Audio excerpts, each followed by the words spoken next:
Good morning, Masters. A very warm welcome. Yesterday, we know Sharon wanted to take help from shaman to reach grandmothers. The shaman was from Mexico. She moved to California and she offered Sharon to teach how to journey to the levels, what we call the non-ordinary reality. Sharon was little thrilled and a lot scared. Her zeal to meet grandmothers and find the answers made her to do this experiment.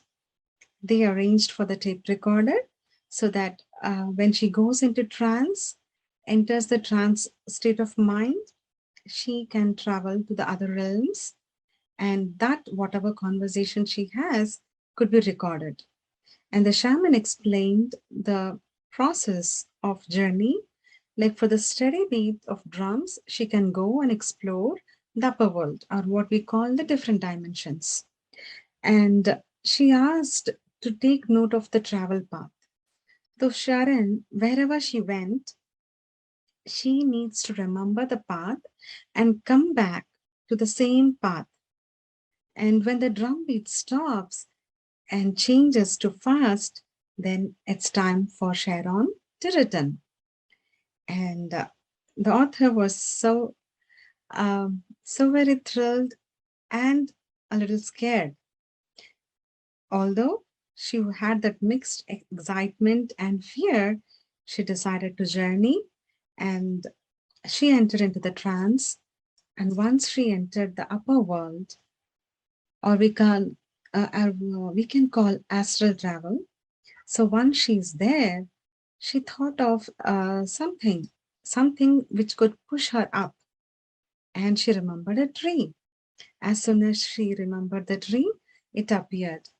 She focused and she climbed and had an intention to use it as a spring to go to the upper world. So immediately she rised into the sky, saw clouds below. She understood now she had entered the upper world. As per instructions, she had to go to ask everyone she meets if they were her spirit helpers. So she was seeing a white land with no one there, not even forms. She pleaded the universe to show her the way to find grandmothers.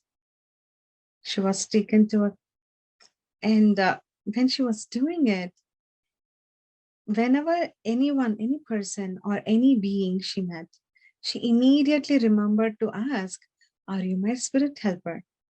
So when she released the thought to the universe to show her her way, and she was taken to the cave where she met sage in Himalayas, and the sage blessed her and he showed the way. Then her journey went further up. He took her into the cave and showed the path. So suddenly the place changed with holiness, and she heard laughter and noticed circle of beings surrounding her. As she went up, she was finding this different vibration, and she could sense grandmothers. And yes, they were, and they are the council of grandmothers. She bowed down to grandmothers, and one grandmother was on throne and asked the reason for her visit. Whenever grandmothers are around, we would feel the love energy, very much pleasant and positive. And Sharon also felt that. And over that excitement, she struggled to speak out of the joy. She said, "Your message is beautiful about women.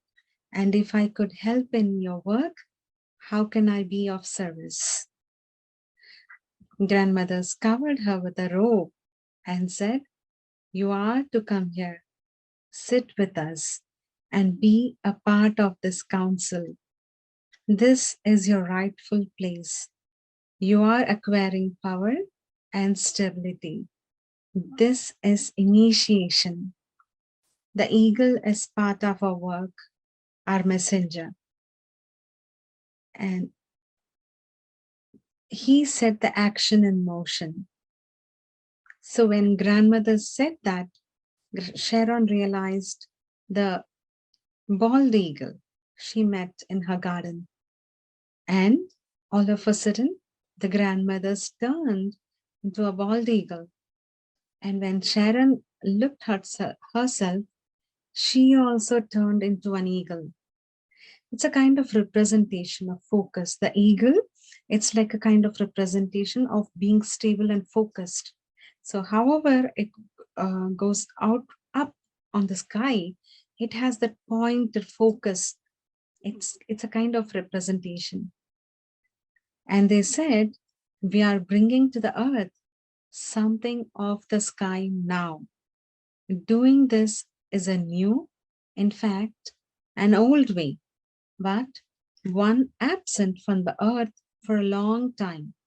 The earth is going to be infused now with this power.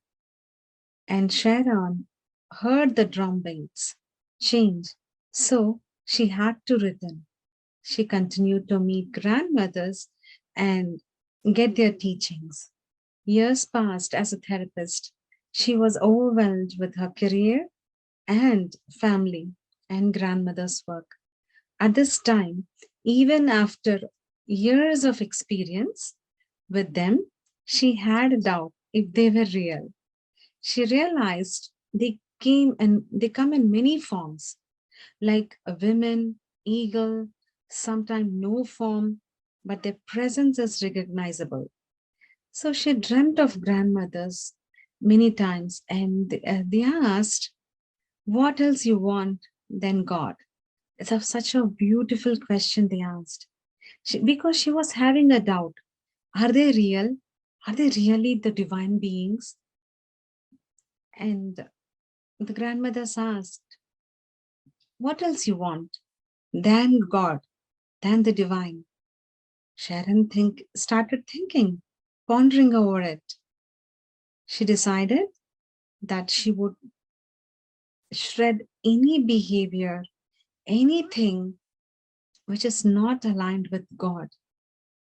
Yes, like she used to share some exaggerating stories or downplaying a little lies she said about her career during her counseling, therapy. So she decided to shred away all those things.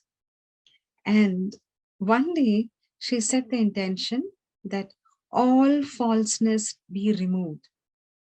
She forgot her tooth was a crown.